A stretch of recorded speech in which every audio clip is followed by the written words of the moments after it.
and unguarded, commit a wrong unto others and therefore unto yourself.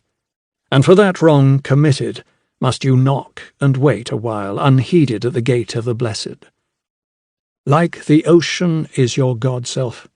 It remains forever undefiled, and like the ether it lifts but the winged. Even like the sun is your God-self. It knows not the ways of the mole, nor seeks it the holes of the serpent, but your God-self dwells not alone in your being.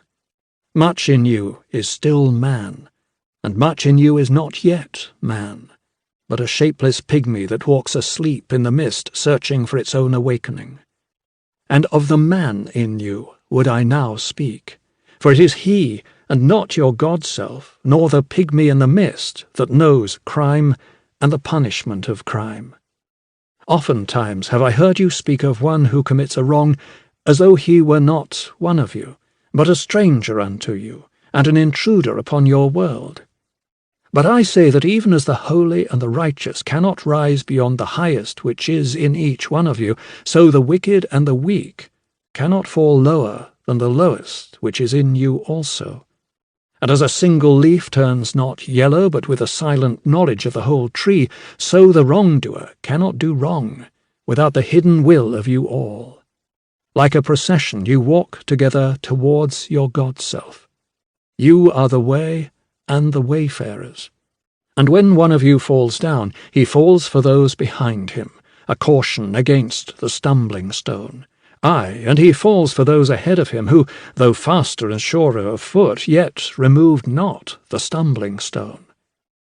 And this also, though the word lie heavy upon your hearts. The murdered is not unaccountable for his own murder, and the robbed is not blameless in being robbed. The righteous is not innocent of the deeds of the wicked, and the white-handed is not clean in the doings of the felon. Yea, the guilty is oftentimes the victim of the injured, and still more often the condemned is the burden-bearer for the guiltless and unblamed. You cannot separate the just from the unjust, and the good from the wicked, for they stand together before the face of the sun, even as the black thread and the white are woven together. And when the black thread breaks, the weaver shall look into the whole cloth, and he shall examine the loom also.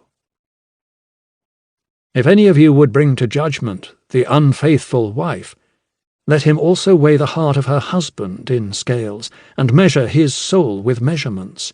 And let him who would lash the offender look unto the spirit of the offended. And if any of you would punish in the name of righteousness, and lay the axe unto the evil tree, let him see to its roots. And verily he will find the roots of the good and the bad, the fruitful and the fruitless, all entwined together in the silent heart of the earth. And you, judges, who would be just, what judgment pronounce you upon him who, though honest in the flesh, yet is a thief in spirit? What penalty lay you upon him who slays in the flesh, yet is himself slain in the spirit? And how prosecute you him who in action is a deceiver and an oppressor, yet who also is aggrieved and outraged? And how shall you punish those whose remorse is already greater than their misdeeds? Is not remorse the justice which is administered by that very law which you would fain serve? Yet you cannot lay remorse upon the innocent, nor lift it from the heart of the guilty. Unbidden shall it call in the night, that men may wake and gaze upon themselves.